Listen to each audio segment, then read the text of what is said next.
The centipede game is a fun introduction to game theory and backwards induction. There are 2 players, 2 piles of money, and a limited number of rounds. We'll go with 4 rounds for this example. The large pile of money starts with $1, and the small pile of money starts with a quarter. On their turn, the player can do one of 2 things. They can take the big pile, and if they do, their opponent gets the little pile. Or they can pass their turn and both stacks double in size. So if the first player chooses to pass, then on the second player's turn, the big pile will have $2 and the small pile will have 2 quarters. And if player 2 decides to pass on their turn as well, then on their second turn, player 1 can either take $4, leaving $1 for the second player, or they can pass again. And if the game reaches the last round, player 2 will get $8 and player 1 will get $2. So you might have noticed that if you pass on your turn and your opponent takes on their next turn, then you'll end up with less money than you would have got had you taken.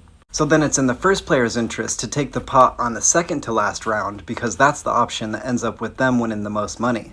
But if the second player realizes that, then they'll likely take on the third to last round so that they can end up with more money than they would have if their opponent took on the third to last round. And in game theory, it's to your benefit to try to find what's called the Nash equilibrium by seeking the best outcome for yourself regardless of what your opponents do.